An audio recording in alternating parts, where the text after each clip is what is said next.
नमस्कार दोस्तों, स्वागत है आप सभी का निमी टेक्निकल क्लासेस में। क्या हाल चाल हैं आप सभी के और कैसे हैं आप सभी दोस्तों। एक्चुअली हकीकत तो ये बात है कि रेलवे की ये जो असिस्टेंट लोको पायलट वाली ये जो भर्ती है, इस भर्ती ने विद्यार्थियों को इतना भगा रही है, इतना दौड़ा रही है। कभी जोन चेंज को लेकर के, तो कभी प्रेफरेंस को लेकर के, कभी सीबीटी एग्ज़ाम को लेकर के, है ना, और न जाने किन किन बातों को लेकर के दोस्तों रेलवे छात्रों को कभी इधर भगा रही है तो कभी इधर भगा रही है।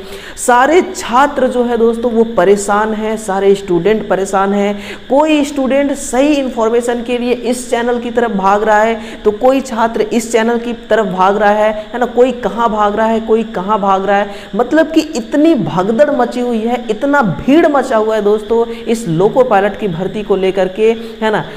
सच बात तो ये है। लेकिन दोस्तों आज हम इसी भीड़ में कुछ ऐसे बातें आपके साथ डिस्कशन करना चाहते हैं कि अगर एक्चुअल आप डेडिकेटेड हैं एएलपी के लिए, है ना, एएलपी एग्जाम को क्रैक करने के लिए, तो ये जो 3-4 बातें आज मैं आपको बताने वाला हूं दोस्तों, ये आपको यूट्यूब पर कोई नहीं बताएगा, है ना। ये आपको YouTube पर कोई नहीं बताएगा और मैं आपको इतनी सरल भाषा में समझाने वाला हूँ। बस आपको अपना कुछ मिनट, कुछ टाइम दोस्तों मुझे देना होगा। उतने में जो मैं आपको समझाने वाला हूँ दोस्तों वो मक्खन की तरह क्लियर हो जाएगा, है ना।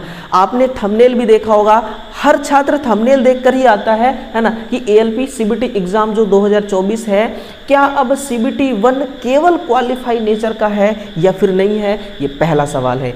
ओबीसी, एसटी, एससी किन किन सीटों के हकदार हैं, कहाँ कहाँ वो फाइट कर सकते हैं, कहाँ कहाँ वो अपना जमावड़ा जमा सकते हैं, ये दूसरा सवाल है।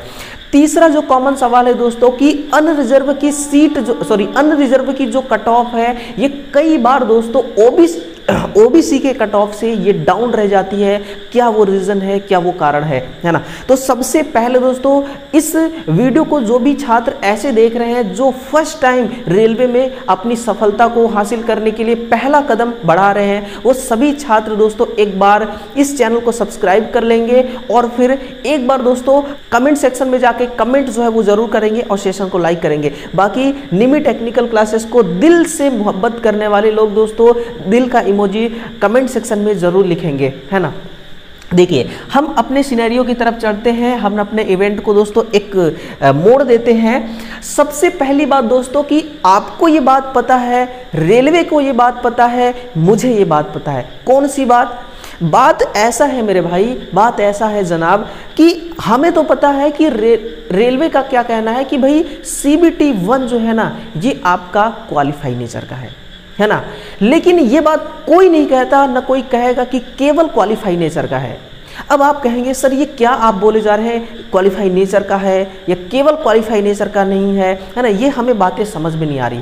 तो देखिए आपको बातें तो समझना पड़ेगा दोस्तों। क्या है, आपको जो बातें हैं वो तो समझना ही पड़ेगा, तभी जाकर के काम चलने वाला है, वैसे काम नहीं चलेगा। तो आइए इस बोर्ड की तरफ एक बार ध्यान से आप देखिएगा और बड़े ही शानदार तरीके से दोस्तों मैं आपको बताने वाला हूं कि ये जो हाँ या ना वाला जो मैटर चल रहा है ना, ये एक्चुअली है क्या।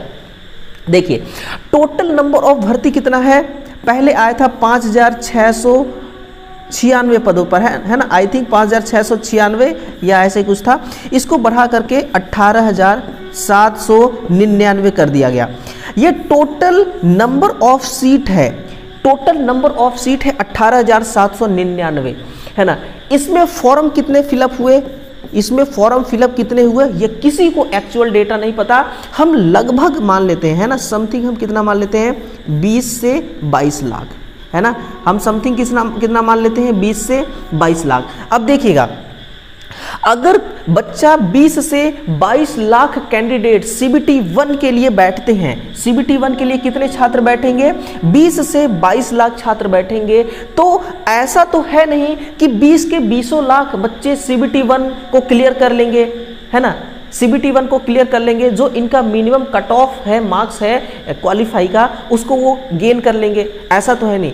हम मान के चलते हैं कि इस 20 लाख में से 50% कैंडिडेट जो है वो सीबीटी 1 को क्लियर कर लेगा। किसको, वो सीबीटी 1 को वो क्या कर लेगा, वो क्लियर कर लेगा। कितना, 50% कैंडिडेट, 50% बोले तो 10 लाख, 50% बोले तो कितना 10 लाख छात्र जो है मान लीजिए कि ये CBT 1 को क्लियर कर लेंगे। क्लियर करने का मतलब कि इनका जितना क्वालिफाइंग परसेंटेज रखा गया है, जैसे कि मान लीजिए एग्जांपल के लिए अगर 40% अनरिजर्व के लिए रखा गया है कि भाई कोई बंदा ऐसा है जो अनरिजर्व कैटेगरी में आता है और वो 40% ले आता है नंबर ना CBT 1 में, तो वो क्वालिफाई की श्रेणी में आ जाएगा, उसको हम क्वालिफाई की श्रेणी में रख लेंगे। ये रेलवे का कहना है। 10 लाख बच्चे हैं जो CBT 1 को क्लियर कर लेते हैं, क्वालिफाई हो जाते हैं।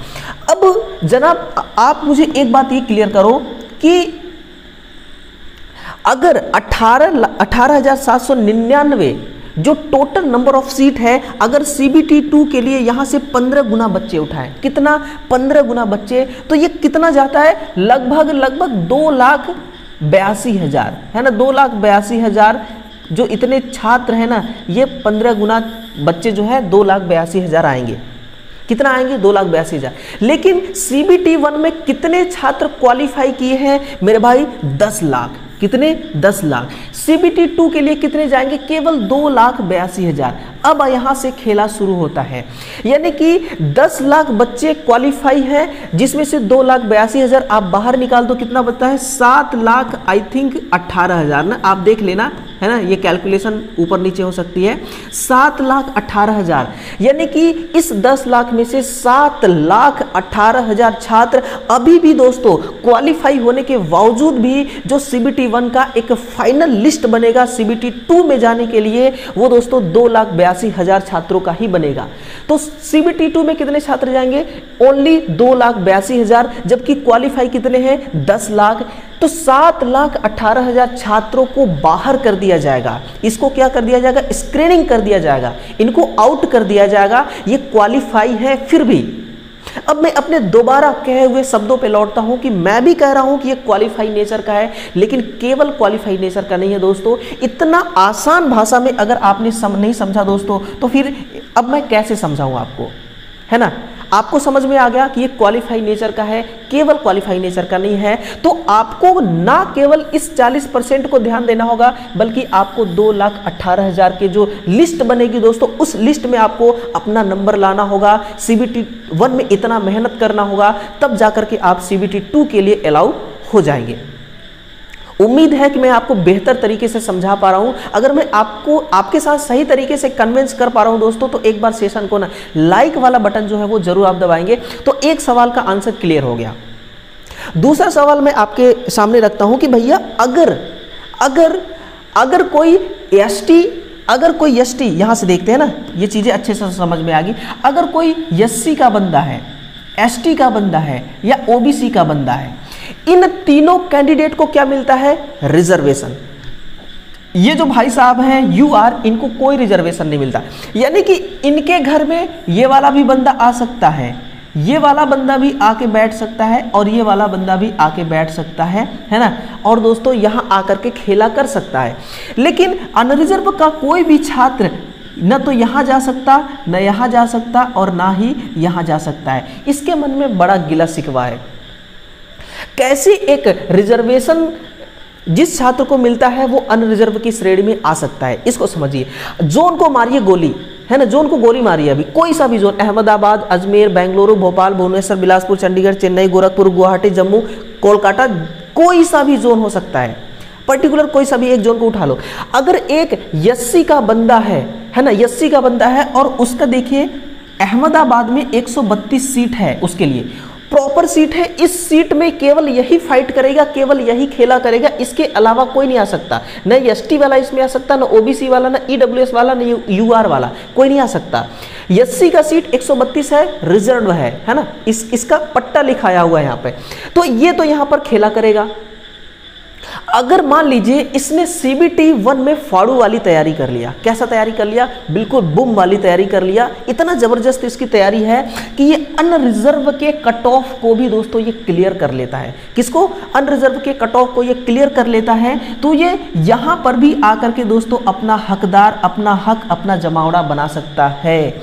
लेकिन एक बात यहां पर बहुत बड़ी बात है दोस्तों, मैं कहना चाहूंगा आपको सुनना ही होगा कि ये किस केस में होता है। ऐसा शिफ्टिंग वाला किस केस में होता है, तो एक ही केस में होता है कि जो एसटी, एससी, ओबीसी ये तीनों कैंडिडेट है ना, इन तीनों कैंडिडेट को एज में रिलैक्सेशन मिलता है, एज में रिलैक्सेशन मिलता है। जैसे कि अगर इनकी एज लिमिट की बात किया जाए ना गुरु, तो एज लिमिट की अगर हम बात करें तो जैसे कि कोई एसटी का बंदा हो गया है ना, उसको तो केवल और केवल 33 वर्ष ही, कितना, उसको केवल 33 वर्ष ही एलिजिबल मिला है। अगर 33 वर्ष तक है तब तो वो ठीक ठाक है, बिना रिजर्वेशन के वो फॉर्म को अप्लाई कर सकता है। अगर 33 से प्लस जाता है तो उसको फिर रिजर्वेशन का सहारा लेना पड़ेगा, तभी वो एएलपी के लिए एलिजिबल होगा, अन्यथा वो बाहर हो जाएगा।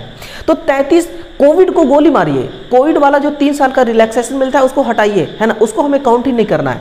जो 5+5 ईयर का जो इनको रिलैक्सेशन मिल रहा है वो देखिए कितना हो गया, 38 ईयर, 38 ईयर, है ना। अगर मान लीजिए 33 वर्ष का कोई बंदा है और वो, उसको एज रिलैक्सेशन की कोई आवश्यकता नहीं है, वही बंदा यहाँ आकर के रिलैक्सेशन ले सकता है। यानी कि रिलैक्सेशन उसको अनरिजर्व के सीट पे मिलेगी और उसको रिलैक्सेशन एज के लिमिट में मिलेगी। या तो वो एज के लिमिट में रिलैक्सेशन ले ले या फिर वो अनरिजर्व के सीट में रिलैक्सेशन ले ले।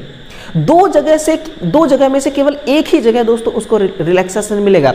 अगर कोई बंदा ऐसा है जो 34 ईयर का है, कितना है, 34 ईयर का, तो फिर अगर इसको रिलैक्सेशन ना मिलता गवर्नमेंट के थ्रू तो ये एएलपी का फॉर्म ना भर पाता। रिलैक्सेशन की वजह से ये फॉर्म भरेगा, है ना, तो ये यहाँ पर इसको फायदा रिलैक्सेशन का मिल गया। अब ये फायदा यहाँ पर नहीं ले सकता, ये इस बात को समझिएगा, मैं बिल्कुल सत्य बात बता रहा हूं, बिल्कुल सत्य बात। तो उस कंडीशन में एससी का भी बंदा यूआर में आ सकता है, एसटी का भी यूआर में आ सकता है, ओबीसी का भी यूआर में आ सकता है ना। तो इस तरीके से जिसको रिजर्वेशन मिलता है दोस्तों, अनरिजर्व के सीट में आकर के अगर अनरिजर्व का कट ऑफ को वो क्लियर कर लेता है तो फिर यहां पर भी आकर वो कंपटीशन लड़ सकता है, यहां पर भी जॉब पा सकता है। ठीक है ना, 2 सवाल के जवाब हो गए।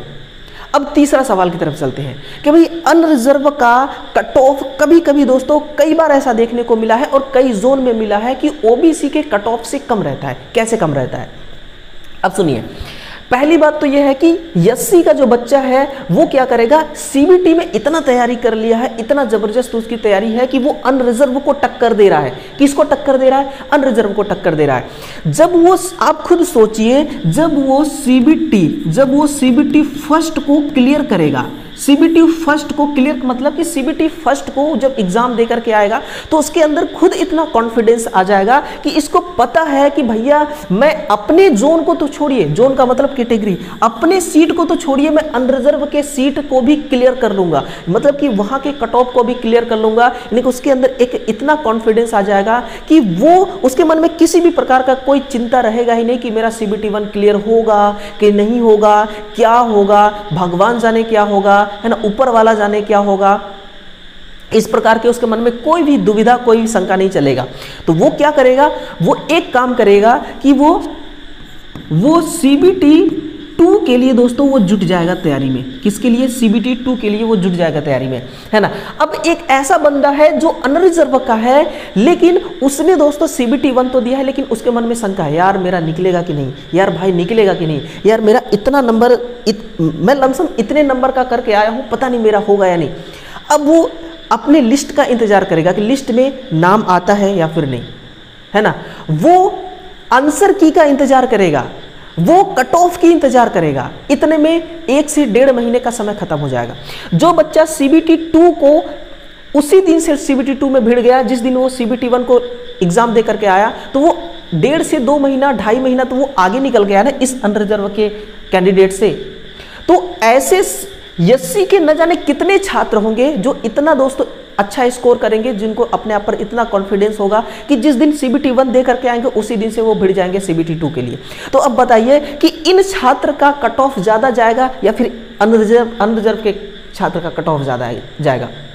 सिंपल सी बात है यार, सिंपल सी बात है, जो जिसकी तैयारी ज्यादा है कट ऑफ वही तो ज्यादा करेगा। ये वजह होता है और ये रीज़न होता है कि कई बार ऐसा केसेस आते हैं, ऐसे सिचुएशन आपको देखने को मिलता है कि बहुत सारे जोनों में ऐसे देखने को मिला है। अगर आप प्रीवियस ईयर कट ऑफ उठा करके देखेंगे रेलवे का, तो सिर्फ ALP की ही बात नहीं कर रहा, टेक्नीशियन की भी आप ले लीजिए, RPF कांस्टेबल की भी ले लीजिए, JEE का भी लीजिए, ग्रुप D का भी ले लीजिए, NTPC का भी ले लीजिए, है ना, पैरामेडिकल, रेलवे के जितने जॉब्स होते हैं सभी में से आप किसी का भी देख लीजिए कि कई बार ऐसा होता है कई जोन में भी कि अनरिजर्व का कट ऑफ जो होता है ना वो OBC के कट ऑफ में कंपेयर करें तो वो कम रहता है। रीज़न मैंने आपको बता दिया, ठीक है ना। तो ये तीनों सवाल थे दोस्तों, जो तीनों सवाल के जवाब जो है ना आप तक पहुंचाना बहुत ज़रूरी था। तो मुझे ऐसा लग रहा है कि मैं बहुत ही बेहतरीन तरीके से आप तक मैंने अपने मन की बात जो है वो रखा। अब आप जो डेट अभी चल रही है आपकी एडिट वाली, करेक्शन वाली, है ना, जोन चेंज करने को लेकर के, तो छात्र इसमें काफ़ी परेशान है कि मैं किस जोन की तरफ जाऊं, मैं कहाँ जाऊं, मैं ऊपर जाऊं, नीचे जाऊं, लेफ्ट जाऊं, राइट जाऊं, मैं जाऊं तो जाऊं कहाँ, है ना, रास्ते नहीं दिख रहे हैं। अरे यार रास्ते तो इतने दिख रहे हैं ना कि कंफ्यूज हो रहे हो आप कि मेरा मंजिल कौन सा है। खुद के ऊपर कॉन्फिडेंस रखो, ठीक है ना, खुद के ऊपर कॉन्फिडेंस रखो। इतने सारे कमेंट आ रहे हैं ना, इतने सारे कमेंट आ रहे हैं, सर मुझे तो सिर्फ नौकरी चाहिए, चाहे आप इस दुनिया के किसी भी कोने में दे दो, है ना। न जाने कैसे कैसे कमेंट आ रहे हैं यार। फिर आपके लिए फिर मैं क्या ही बोल दूं, आपके लिए कुछ नहीं कहना, है ना। योर चॉइस बेस्ट चॉइस, आप खुद सोचिए, खुद चूज करिए RRB, किसी के बहकावे में मत आइए, ठीक है ना। मैं यही आपसे कहना चाहूँगा, आपसे बेस्ट, आपसे अच्छा और कौन नहीं जान सकता कि आपके लिए कौन सी जॉब है जो, मतलब कि कौन सी जोन है जो बेस्ट है। अगर फिर भी आप कंफ्यूज हो रहे हैं तो इस वीडियो के डिस्क्रिप्शन में एक बार जाइए और खंगालिए, एक ऐसा आपको वीडियो मिलेगा जिसमें आपको बताया गया है दोस्तों, बताया जा चुका है पूरी तरीके से कि आपके लिए कौन सा जोन जो है वो बेस्ट रहेगा, ठीक है।